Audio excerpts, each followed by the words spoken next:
September 11th. A lot of things to worry about, but a lot of things to be happy about. That we're all here for one thing. And with that, I thank the Lord for us all being here. And let's enjoy one another.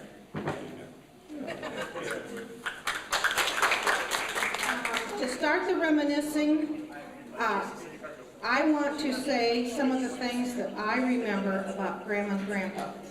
And of course, Grandma was a wonderful person who smiled a lot and hugged us, but Grandpa was kind of busy and he would be outside working. And I remember one time we went over and he had been looking and looking for his glasses and couldn't find them anywhere. So Dad and I went out and walked around. Well, there they sat right on a stump. He had been, I think, starting to dress rabbits or chickens, I won't go into detail, on this stump, and there sat his glasses. And poor Grandpa had been looking all around for days. He wasn't even able to read any of the mail or the paper. And one other thing I have a good memory, of course, being the little kid I was, I wanted to learn how to speak some Slovak. So we had a Slovak book, and Dad was helping me more than what I was reading in it, because that was just a little more involved than what I wanted to do, of course. So first of all, he taught me Jak si máš, which is how are you, I believe. And then the next word was dobra, good. And the final word was apko, father. I was ready. Jak si máš, dobra apko. So we go to Grandpa's, and I'll never forget, Grandma had a kettle of soup on. They were still living down in the basement of the house there on Sugar Ridge Road. And Grandpa was standing there, and I'm coming down the stairs. I couldn't even wait to get down to the stairs to announce my bit of Slovak. So I proceeded to say, Jak si máš, dobra apko, and I thought Grandpa would laugh. That's the first time I saw him laugh heartily. So whether it actually came across to say, how are you, good father, or not, I'm not sure. But those are my good fond memories, a couple of them that I have of Grandma and Grandpa. So do I have a volunteer for the next person? I have a memory after Grandpa was quite old. When he was living with Mom and Dad. I'd come up to him and I'd say, "Ako ide, Grandpa," and he'd say, "Pomali, Yanko, pomali." Now you're going to have to. I'm not going to translate that. You'll have to find someone who talks Slovak and find out.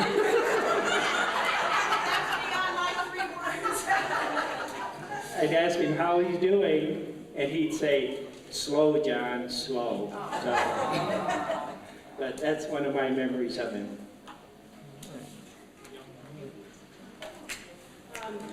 I felt like I was too little for a lot of these. We're looking at pictures, and it's like, oh, who's that cute baby in the basket? And they're all Nancy. You know, I was just too little to be in the basket for all these things. So, but memories of Grandma and Grandpa Palkovic, the kisses are probably the biggest memory. As a little girl, just both Grandma and Grandpa, you knew you'd been kissed and smushed and just whiskers, and it was wonderful, but I always knew I was so loved there. And I remember the cup and the pump and some of those things. And I had Uncle Tony actually take me back there and took some pictures, which I'll bring next year, of the homestead and a couple of the barns that Grandpa Palkovic built. So next year, I won't be going to Australia, and I'll be a little more organized. But I have great memories of this whole family, looking at pictures of the farm, Uncle Normie's farm. It's heartwarming. Love y'all. I guess I'm one of the older ones. I can remember when Grandpa and Grandma lived on, I guess it was DeRussie Road. We called it Clarksville, but I think it was Heartland Ridge or something like it. And I spent several days with Grandpa and Grandma frequently. We lived at Grandma and Grandma Cadella's, and there were a group of us children, so especially when Johnny was born, it was get rid of one of these kids. We don't need all them around here. They were born at home. And so I spent several days, and I can remember I was a preschooler, and Uncle Tony and Uncle George were still at home. I think Uncle George was driving a school bus at the time. I remember. And I do remember one time while we visited our family, Uncle George took us over to Aunt Bernadine's parents, and they fussed over us. I can remember that part. Let's see here. Grandpa would call Uncle Tony. What year would that have been? Well, probably 34, 35, 1935. And Uncle Tony, do I remember Grandpa used to knock on the downstairs on the woodwork of the door to wake you and Uncle George up in the morning? That could be. And you would turn over, and I was in a baby bed up there, older, but in a baby bed. And you would, oh yeah, make this sound. And then after about another 15 minutes, he'd knock again. Come on, it's time to get up.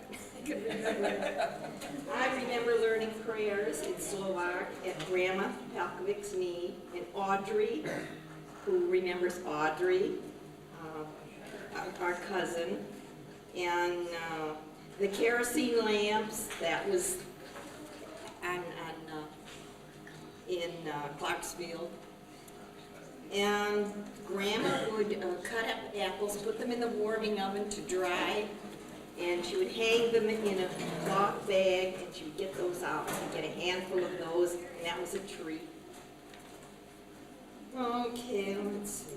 How about the salt block? What's that? The salt block. Salt block. Cows? Oh, that was at Grandma Canella's. Oh, and Aunt Tess and Pat used to come for maybe a week or 2 weeks every summer, and we'd gather there in the evening. I can remember we were living at Grandpa and Grandma Canella's, yeah. And Dad would get a 25-pound chunk of ice and put it on the bumper of the car, take it to Grandpa and Grandma's. Grandma was mixing up the ice cream mixings, and they would put this ice in a burlap bag and hit it with the axe to make it, smaller, and put it around in the ice cream maker, and then they were cranking it till the ice cream got ready. And of course, Aunt Tess. Who didn't like Aunt Tess? She was just a gem. I always remembered her as one of those special people. And and then again, like I said, I was remembering Audrey, because I went there even when they lived in Lorraine. I stayed there. In fact, Uncle Tony was courting Aunt Claire Marie at that time. He's going off to see his baby, he said. Remember that? Oh, and many other things, but they were all good feelings. I always enjoyed going to stay there with Grandpa and Grandma, because it never was, oh, I want to go home, I want to go. Well, I probably did, but I could never remember that it was so long that I didn't like it, and it would be several days. So. How about Cheap Cheap? Oh, that was Grandpa Fidel. My grandpa and Grandma Fidel were also from Czechoslovakia. So I used to think when people had grandparents, the grandparents were old enough because they still talked English. It seemed like grandparents were always supposed to talk so. I really did think that. I thought, oh, they're not old enough yet. They're not talking.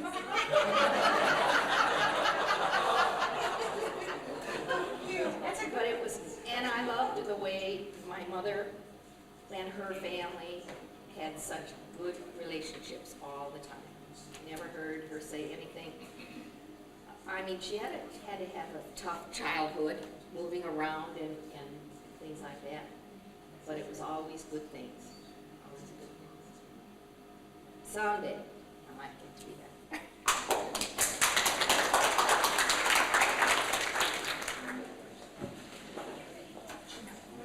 I don't have many recollections about my older sister Diane. It's cute to you.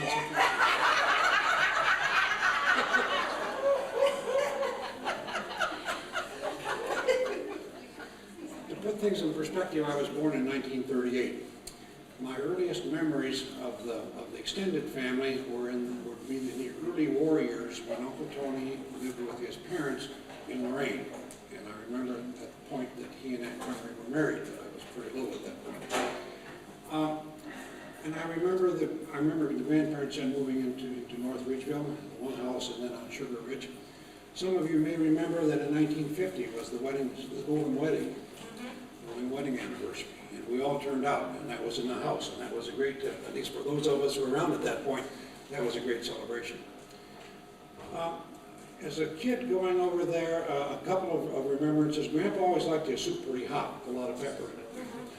And I remember going down into the basement on the stove where the kettle was with the soup in it, and Grandpa shaking the pepper shaker, and I'm standing back thinking to myself, man, he really likes that hot. And he took a bowl of it then, and he coughed, and he said, "Oh my, this is hot." I remember that pretty clearly. Grandpa and Grandma had come out to see us on a reasonably regular basis, and we had a black 1936 Chevy, and Grandma had a gray one with black fenders on it. And my mother always commented that Grandpa never spent a lot of time washing his car, but it was gray and you couldn't tell too much. But when Grandpa and Grandma came to our place, they'd stay about 15 minutes, and Grandpa would say, "Ready for go?" That meant that he had enough and it was time to go home.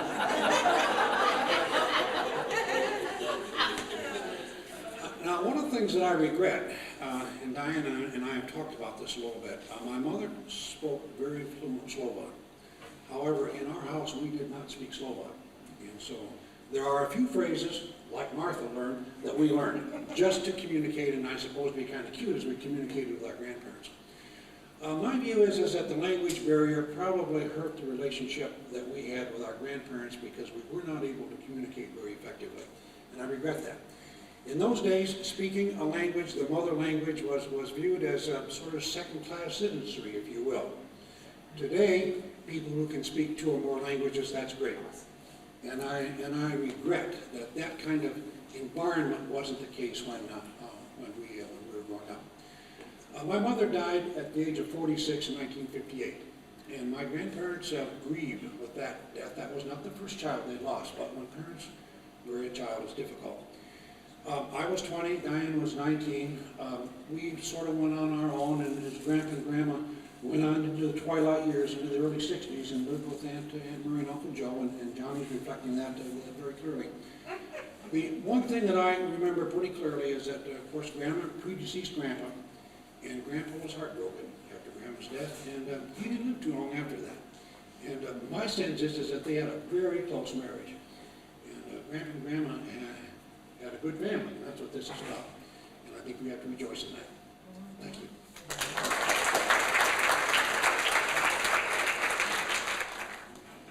We moved 6 times, I believe, by the time I got through high school.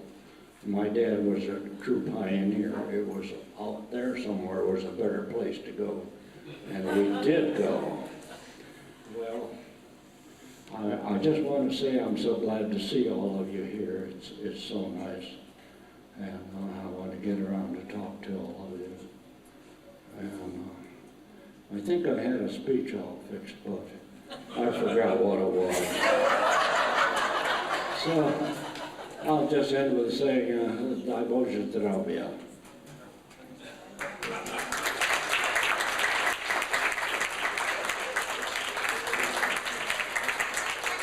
Some of the memories I have about Grandma and Grandpa have to do with things that my folks had told me. And I always remember Mom telling me about, you have to correct me if I get this wrong, Mom, when you were first brought over to meet your future in-laws, and not speaking Slovak, of course, and some of the other in-laws will identify with this, sitting there and having some of the sisters speaking in Slovak and kind of giggling and looking your way and feeling really shy and self-conscious. I remember those stories. And that you had a big stew, a big chicken stew or something that was being served, and I think maybe there was a chicken feet in it too, and you were like, whoa.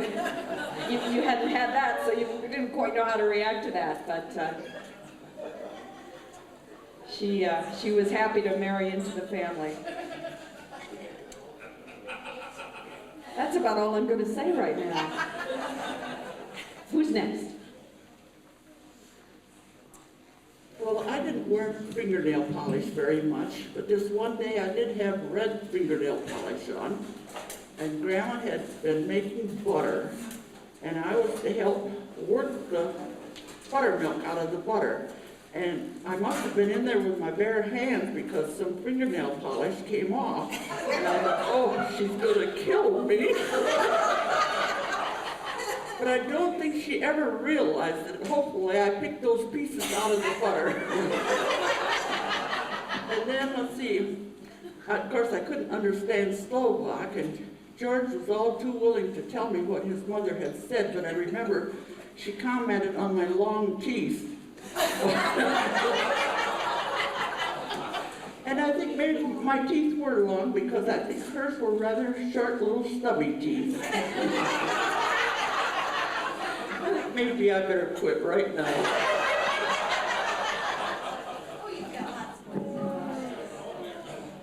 Keep it going.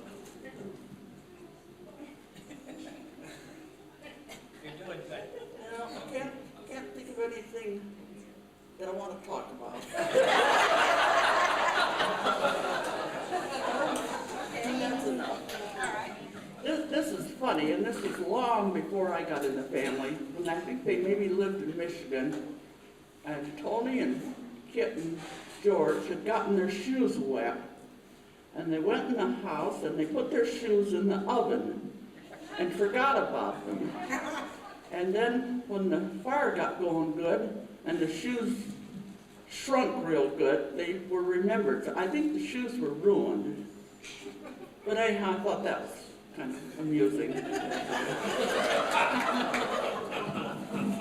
Well, and on that note, I remember Dad telling Uncle Tony was the one who got to go to town when they needed shoes or clothing.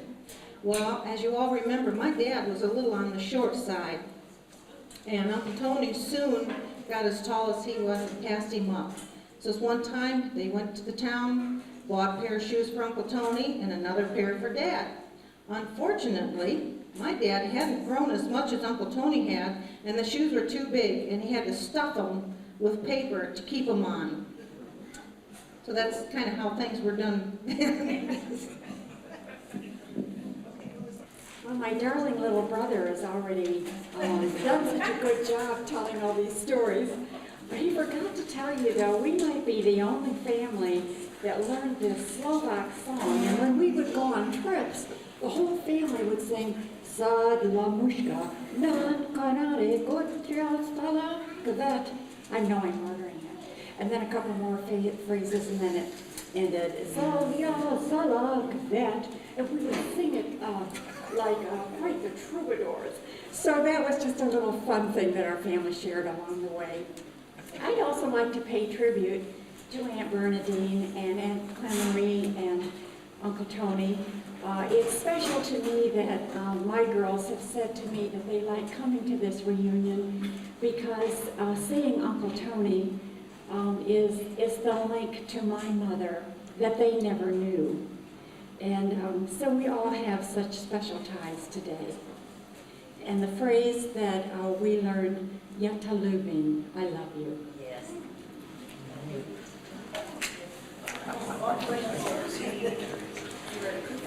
Well, I just wanted to say a few words. I'm Tessa's daughter, and she was Uncle Tony's sister, and Aunt Mary's sister, and Aunt Kitty's sister.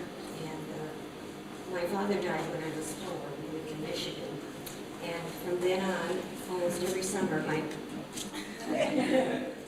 from then on, most, what am I saying?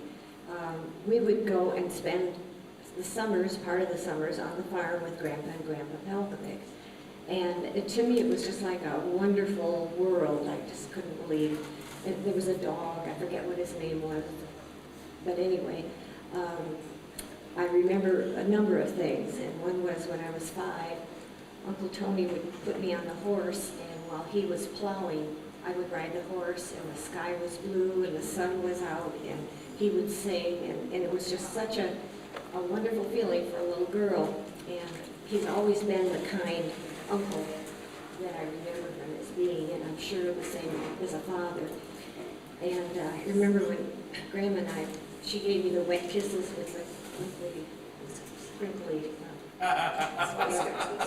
whiskers. And we'd all loved that. That was great. But one time I was about 5, and I think I told everybody else this, but I was somewhere on the farm, and a goose started to chase me. And its long neck was just, and I'm running and screaming, and Grandma came out of the house calmly, waved her big apron, up and down, and then Goose turned around and ran away. But I thought she was saving my life. And one other time, I just remembered this, I knocked, what did you chop me with? Axe. It was stuck in a tree stump, and I bumped against it, and it all sliced off my little toe. So I was crying and so forth. Well, Grandma went out to the woods and got all these special things that she found in the woods, made a poultice, put it on my dangling toe, and it healed. You wouldn't even know I had broken it or cut it or whatever happened to it. So she was very able in that respect. And I think that was from her days in Czechoslovakia. But anyway, we used to go and catch fireflies at night when we were there and put them in a jar, and we'd have all these lights and fireflies.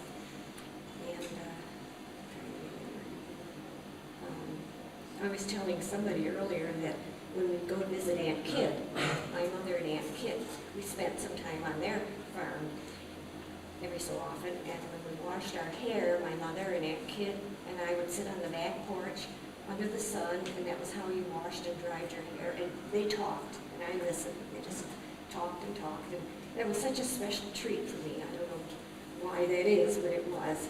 And Grandpa and Grandma were always very kind to me and to my children.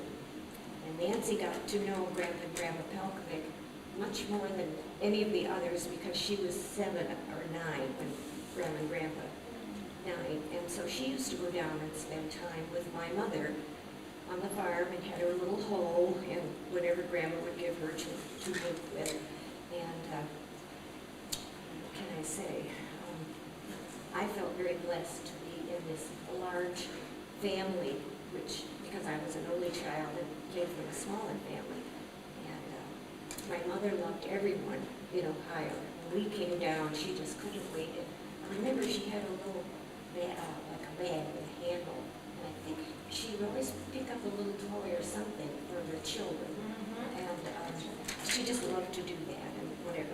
But she was only 53 when she died, and I really miss her. I miss not having been with her longer. But I guess that's about all I can say. My trips to Ohio are big in my memory. And one last thing I remember, when all the chores were done, we went to the quarry to take a swim, and Uncle Tony, I noticed something black on my legs walking around, and I went over to Uncle Tony, and I thought, and he's, they're just bloodsuckers. Anyway, so I didn't care for them as long as he could get them off of me. I had never met a bloodsucker before, so. Okay, I think that's it.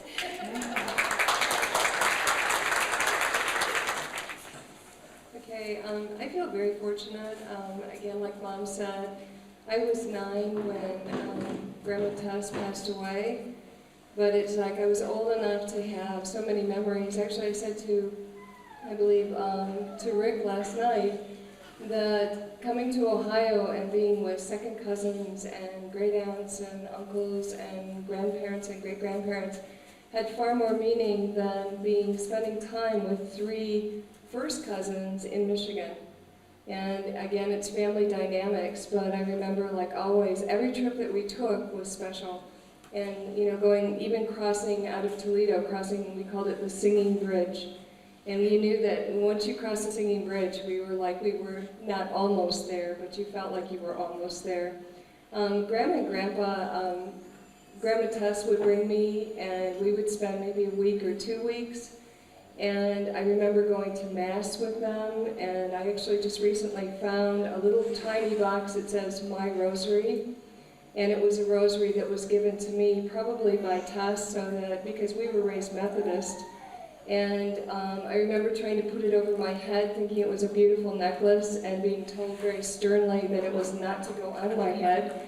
And I didn't know that. And within like the last 6 months, I found this tiny little box, and inside is this tiny little blue rosary. I remember smells. And I remember just textures, whether it was whiskers or playing out and walking amongst the watermelons that were growing, overeating in the raspberry patch that was in front of the house. Before there were actually steps at the front of the house, occasionally just like falling off the porch, totally.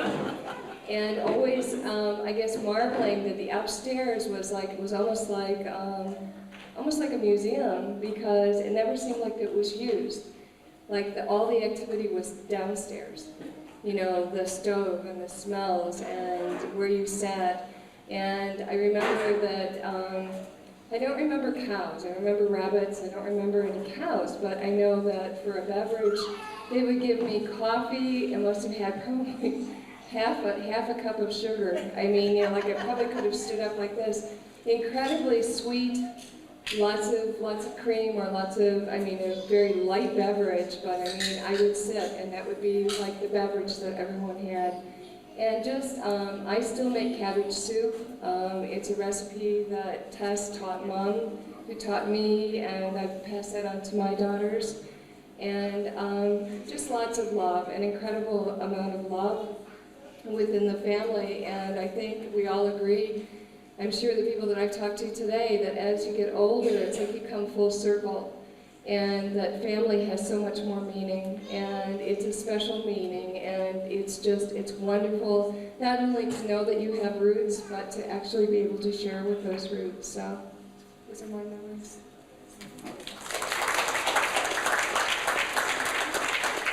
That cabbage soup you speak of, I make a Slovak soup. My mom made it, and I made it, and I have passed it on to my 2 daughter-in-laws also. So Grandma's soup still lives. Anyone else like to give Tim?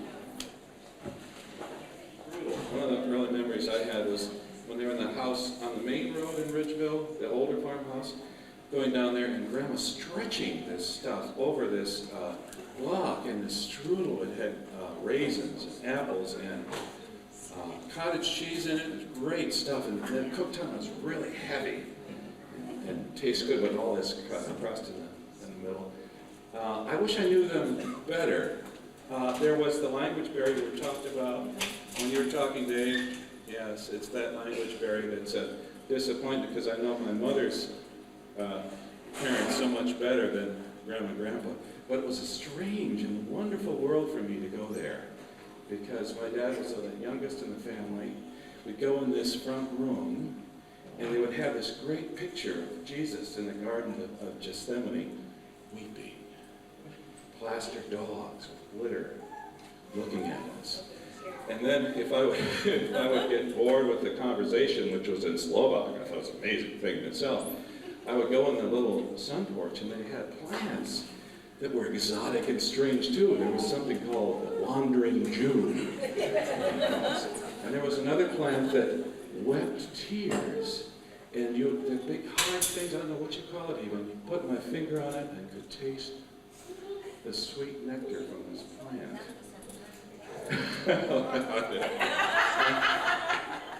And in the entrance to the house, there was this big map of Czechoslovakia, which I found fascinating. That's where these people came from, Czechoslovakia. So that's about all I remember. So Tim, I'm so glad you brought that stuff up about sucking plants. I too. I would tell my family, who would go, okay, that's really good, Joan. But I used to sit there, and while we're listening to the radio, I would, they would give little nectar. And they all went, yeah, sure. Okay, see, I got used with it. But I remember the same language barrier thing. And I remember that I used to go and watch the chickens because they were pretty entertaining. And we never had chickens when I was a girl, but Mom and Dad had chickens. Okay, we had killer geese and no grandma with an apron at our house, but Grandpa and Grandma had rabbits. And just last year I was showing a house. Oh, by the way, no, I'm just kidding. But just last year I was showing a house, and I went by Grandpa's house, and Mary Ann was telling me that he built that house. And it is in great shape. It still looks fabulous, and he built the barn and everything. That was really great, and it's really pricey now. You know, that's great. That was a great job. Anyway, being the handy person that I am not. But I do remember that the rabbits were really neat. I used to watch the rabbits for a long time. But we went, what really got me was, who was talking about picking raspberries? We were picking raspberries, and it was really awesome. We were going along picking raspberries, and they had those huge, huge shrubs of them. Anyway, and we were going along, and all of a sudden, I just got so scared because I was falling. And I was squealing and falling. Oh, I do that a lot now, even. But anyway, I was squealing and falling, and I had ended up in a dry well. And I was in this dry well, and I looked around at all these spiders, and then I'm squealing and yelling, and nobody's answering. I'm like, so of course I squeal and yell a little louder, because all these spiders are down there, and they can't find me because they hear the squealing and the yelling, but I'm in a well.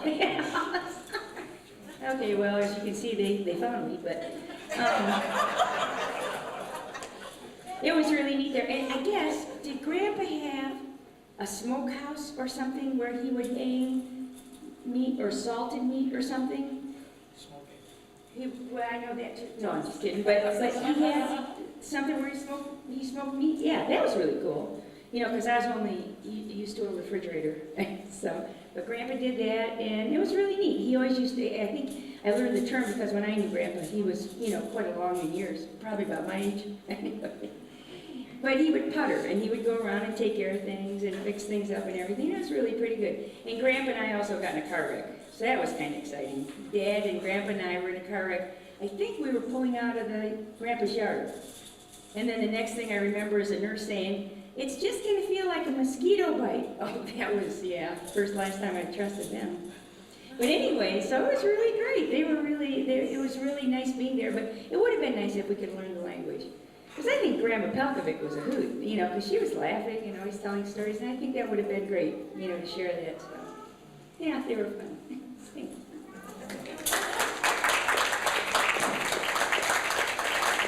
I don't have a lot of memories of Grandma and Grandpa because of the language barrier, as we spoke of. But I remember Audrey, and she spoke English, and she always had time for me. And the adults would be inside with Slovak talking. And I would go out on the front porch, and she'd be rocking in her chair, and we would talk, and I don't know what we talked about, but she did fill the time. And I remember Dad telling a story about when they were young, and I'm not sure if they're married or not, but they were at a swimming hole, and Uncle Joe fell in the deep water, and he didn't know how to swim, and he was drowning, and Dad said, "I had to pull him out or he'd have died." And he says, "But he almost killed me because he was so much bigger than me and pulling me under." But they did get out. And one thing I remember about Grandpa, when he broke his leg, a log fell on when he was putting up the beam in that barn, that last barn. We went over to see him one time, and he's sitting out with a cast on his leg, and I said, "Boy, Grandpa, what happened to you?" And he says, "Oh," then he had a little bit of English to tell me, "Big log fell on me and broke my leg," and he kept on smoking his pipe. And as far as smells, somebody said about smells, it made me remember Grandma's butter. It was strong. And I always thought, "Boy, I don't know." And I'd say to my mother, "Oh, I don't like this butter, it's so strong." And she said, "You just eat it."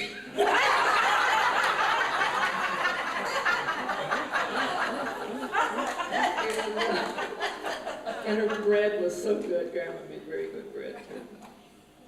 And I remember always being interested in the animals, and I would check out the rabbits. And then we raised some rabbits, that I guess we got them from Grandpa. And of course, I always had this desire for a horse.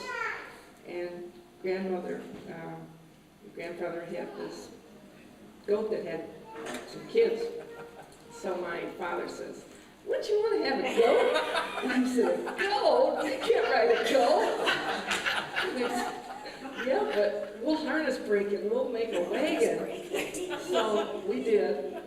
That was an experience.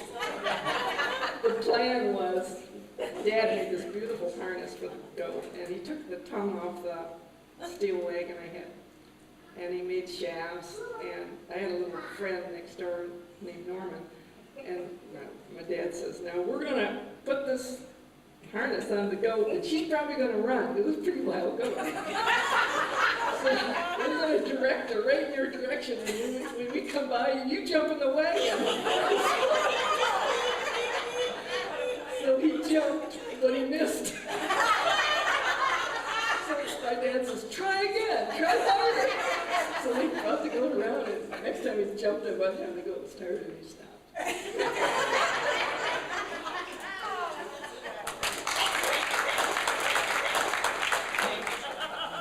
The girls have stirred up my memory banks a little bit. I have to tell you about the time we lost Diane. She was about 4 or 5 years old, and we lived over here on Love Road near Lorraine. Come about noontime, I think it was, and where's Diane? And we looked her all around, couldn't find her. We looked all over. She must have gone out in the field. There was corn out there, so we studied the corn and looked all around and called and around the barn. Behind the barn was a little creek back there, and we checked that all out. She wasn't anywhere. So we were at our wits' end. Where'd that little girl? So I thought, well, I'm going upstairs and look. I went up there and looked there. She's sleeping in bed, taking a nap. I thought that'd be a little interest. So.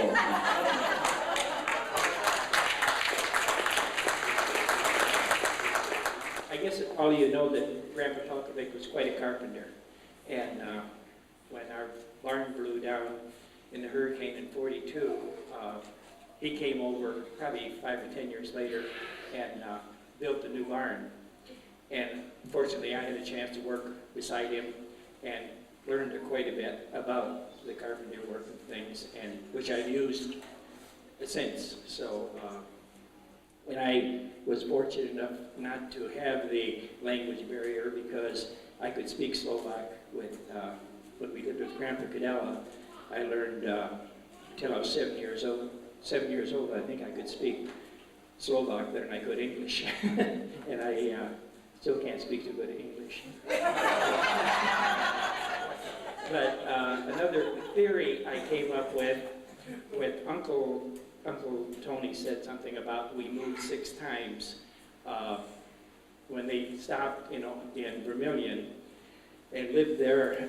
I think did Grandpa build the barn and the house there and plant the great vineyard, and the house is down now. They just took it down during the gas station there. But anyway, they lived there, and while they lived there, my dad met my mom, and they got married, and then they left, and they sold to the Pedrasky family, and they, in turn, my uncle married the daughter there, so that's the way they got theirs. Grandpa Palkovic took his family on to Heartland. Was it Heartland they went on to from Vermilion? And that's where Aunt Bernadine and Uncle George got met and married, and I think Aunt Kitty and Uncle Norby married. So Grandpa was traveling around and getting new blood around the country. So then he went on to Lorraine, I think, and that's where Uncle Tony met Aunt Marie when they lived there. So he had a lot of good deeds he done. So I thought I'd pass that on to you.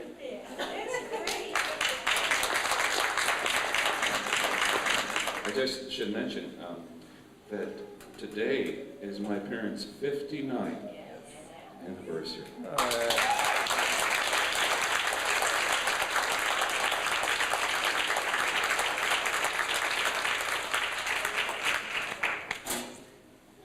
Okay, happy anniversary.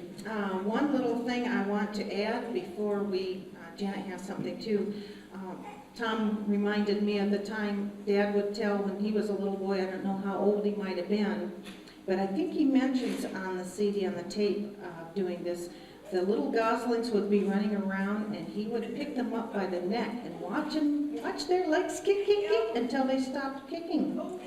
Then he'd put that one down, of course it was dead in the dorian, pick up the next one and kick, kick, kick until Grandma caught him. I don't know how many little ducks kind of finished kicking before he was discovered, but that was kind of a humorous thing. Well,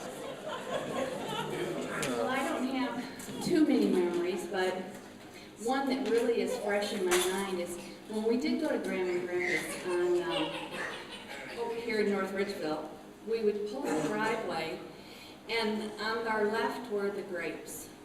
Straight ahead was the barn, and to the right was the house, and as we get out of the car, we go to the door, the first thing you'd smell when you'd open that door is garlic. It just hit you in the face. And you walk into the kitchen, and out there was the plant room with all the plants. So I remember going, I don't know, half a dozen times. I'm sure we went more than that, but we didn't go a whole lot. But my dad would go to the grocery store for him sometimes. And so here Grandpa would sit at the little table, and he'd make out his list, and there would always be peanut butter on the table. So Dad and I went to the grocery store. Well, we didn't get very many things because the list was written in Slovak. So, Dad talked about that quite a bit. Going to the store and couldn't get anything on the list because it was all in Slovak. But there were a lot of neat things in the house. They gave me one thing, and I am sorry to say I still don't have it, but it was a little plastic, like a Cupid doll, and it had a little red crocheted sweater and pants. Do you remember the doll? There was a boy and a girl. And I think I may have ended up with both, but I can only remember one in specific. I treasured those things. And then Mom and Dad had this little shell. It was a shell, and behind it was a little light bulb, and they had that on one of their tables. And I ended up with that. So that was something. But I have a memory of Uncle Tony when I was a little girl. We would go over to Uncle Tony and Aunt Claire Marie's and played a lot. Mark and I used to play all the time on the stairs. We'd get foot to foot, and I don't think it was a wide stairway. But anyway, there was a storm one time. And Uncle Tony, where were we? But he got me in his Jeep and was going to take me back home. And we were riding along a bridge. Was it in Vermilion, or was it? And trees were down everywhere. Here's Uncle Tony, and in my eyes, he was wonderful. And he had us on the edge of this cliff, trying to get around these trees. I will never forget it. It's like it happened last week. And he got us home. He was our hero. I will never forget that. So I have great memories. Unfortunately, I was a young girl. I think my best memory is the one where he wrote the grocery list. But I went with Dad a couple times to the nursing home.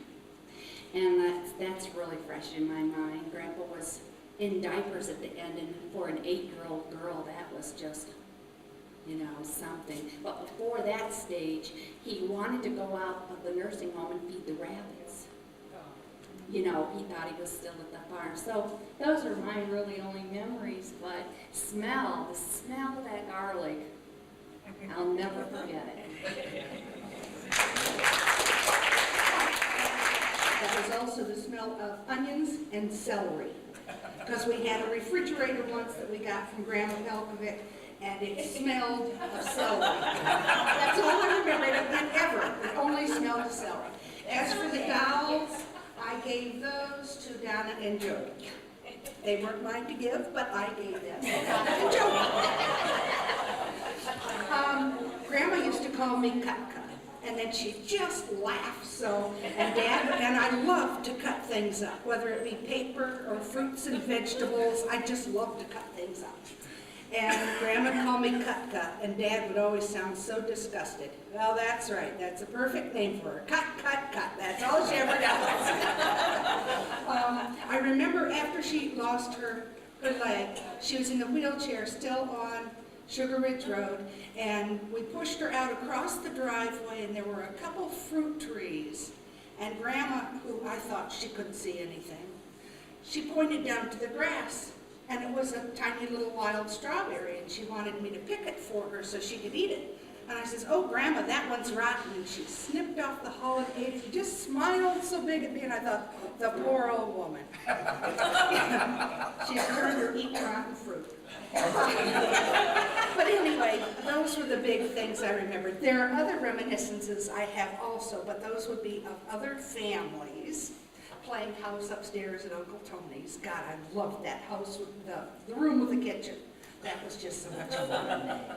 And at Jones, when you wouldn't let me ride the pony. So I went to the car and didn't say anything, and I just sat there and sobbed my heart out. And then Dad and Uncle Joe walk up to the garage, and Uncle Joe says, "What's the matter?" And I said, "Joan won't let me ride the pony. She says I'll make it sway back." And he says, "Get out of the car." And across the pasture we went, took the rein, and of course Janet, little skinny Janet. So Uncle Joe pulled the pony in, took the reins, swatted Joan Marie with him, and I got to ride the pony.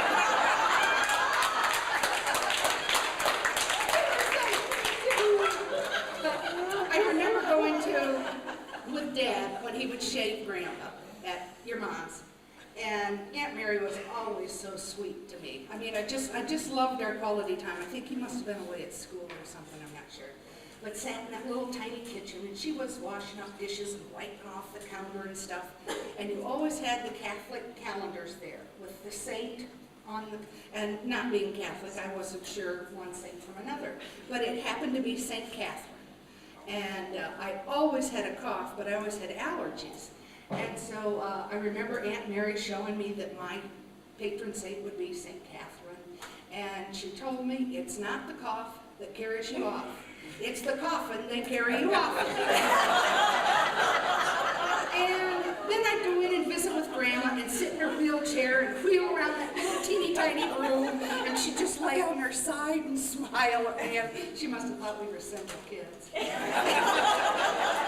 We never could, talk to her much. I knew, Yakshimash, and that was pretty much it.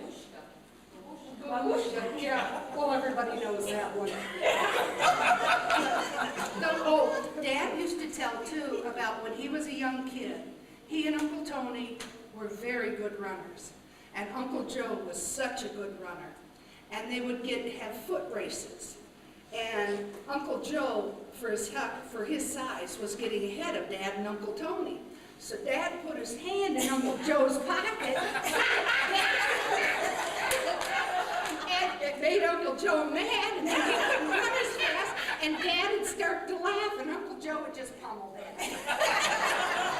But you guys always picked on my dad. But I remember that one, and he always referred to Grandma as Mother. He never called her Mom or Mom. It was always Mother.